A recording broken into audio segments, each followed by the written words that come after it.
Moins de quantité mais plus cher, c'est la tendance dans la rayon des supermarchés depuis un petit moment déjà. Cela s'appelle la shrinkflation. Mais à qui profite cette pratique commerciale et est-ce légal? On vous explique. Est-ce que vous savez ce que c'est la shrinkflation? Pas du tout.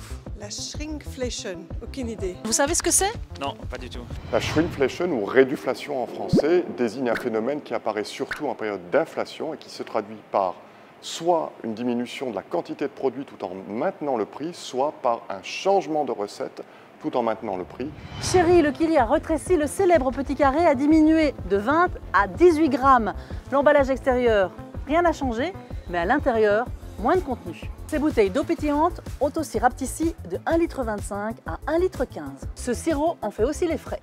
On a également vu ça pour du papier toilette, où tout simplement le grammage du papier toilette a été diminué, l'embossage a été augmenté de telle manière à ce que extérieurement le rouleau ait toujours la même allure, mais en fait il y avait moins de matière. C'est un peu du vol quand même. Bah, c'est une grosse arnaque. Mais est-ce bien légal? Car au final, le prix au kilo ou au litre augmente, l'air de rien. Oui, c'est légal. C'est le procédé qui consiste à diminuer la quantité, mais en gardant le même prix du produit. Les prix sont libres en Belgique, ça c'est un grand principe. Donc le fabricant est libre de déterminer le prix de son produit. Mais il y a un deuxième grand principe qui est l'interdiction de tromper le consommateur. Et donc si on affiche le prix à l'unité, qui permet au consommateur de comparer les prix, eh bien, le consommateur reçoit tous les éléments qui lui permettent de faire son achat en toute connaissance de cause. C'est tromper le client. C'est sûr qu'on ne garde pas une tablette de tout ce qu'on a dépensé pour combien de grammes chaque fois. Et les fabricants l'expliquent comment, cette hausse de prix?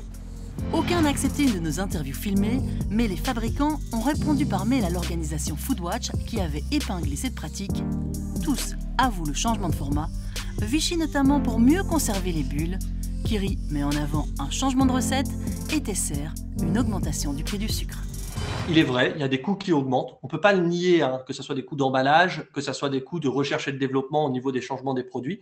Mais là n'est pas la question. C'est-à-dire que si ce coût peut être justifié, s'il est expliqué au consommateur, il peut comprendre le changement de format et l'augmentation du coût.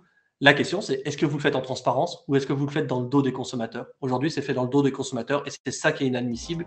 Et c'est pour ça qu'à Foodwatch, on demande un étiquetage. Mais au final, ce sont les distributeurs qui fixent les prix. Comment font-ils? Après, avec les fournisseurs, ça demande justement d'avoir plus de discussions, plus de négociations et on ne peut évidemment pas vendre à perte. Donc il y aura toujours un prix minimum qu'on ne pourra pas aller en dessous. En attendant, à nous de vérifier les prix au kilo. C'est la seule manière de vérifier l'évolution des prix, même si c'est écrit en tout mini.